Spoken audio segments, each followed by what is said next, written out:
Je vous demande d'accueillir Violaine Delabigne, Marc Giraud.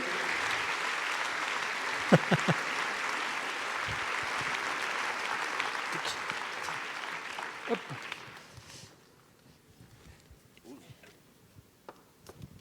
Bonjour à tous. À distance, mais on va revenir dans l'extraordinaire. En quelques mots, si vous devriez vous présenter, vous qualifieriez de comment? Pourquoi est-ce que vous êtes là pour venir nous parler de sagesse et de la nature aujourd'hui, Violaine? Ça, c'est une bonne question. Moi, je suis juste journaliste et le travail, enfin la mission que je me suis donnée depuis 5 ans, c'est de porter la parole, puisque mon métier, c'est de porter la parole des autres, hein, vous savez bien, de tous les gens qui travaillent sur les intelligences animales. Je dis bien les intelligences animales parce que il y a autant d'intelligence qu'il y a d'individus et qu'il y a de sortes d'animaux. Donc tout ce qui est scientifique, mais spécialiste aussi, des gens de terrain, voilà, donc avec des événements, avec un site, L'Animal et l'Homme, et avec des livres. Voilà, pour aller vite. Vous parliez de lunettes tout à l'heure. Moi, mon outil de travail, c'est les jumelles. C'est plus gros. Et ça permet d'entrer en contact avec des animaux qui sont farouches, de les voir de très près. Et en fait, il y a un copain, Baptiste Morisot, qui est un philosophe, qui a écrit sur la piste animale. Il dit, quand on a des jumelles, en fait, c'est un acte presque spirituel. On ne peut pas avoir d'ego parce qu'on est projeté dans l'autre. On ne pense pas à soi quand on regarde une parade nuptiale de moineau ou de n'importe quoi. Donc c'est vraiment un outil différent des lunettes, mais intéressant, quoi. Donc on enlève les lunettes, on met les jumelles. Et mon slogan favori, c'est montrer l'extraordinaire dans l'ordinaire. Donc on n'est pas loin, finalement.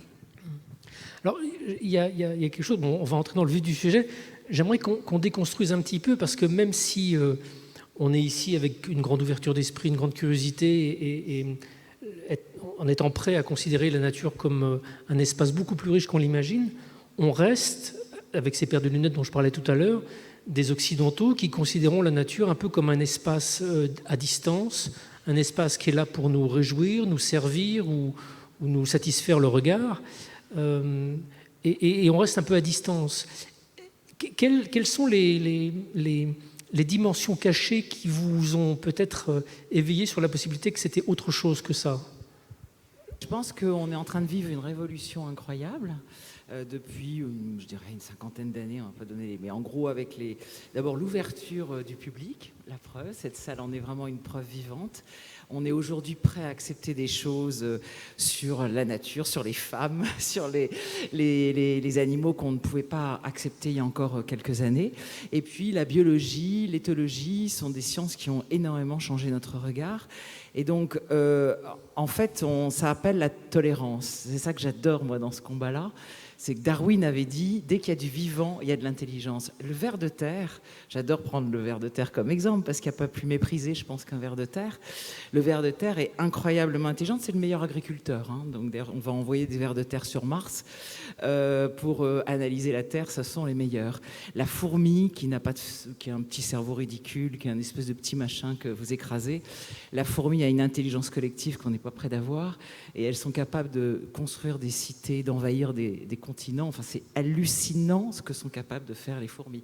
Et donc, en fait, tout ça montre que, c'est pour ça que je parle de tolérance, que l'être humain, on l'a dit tout à l'heure, n'est qu'un animal extraordinaire. Hein. Je ne suis pas du tout du genre à dire que les humains ne sont pas bien.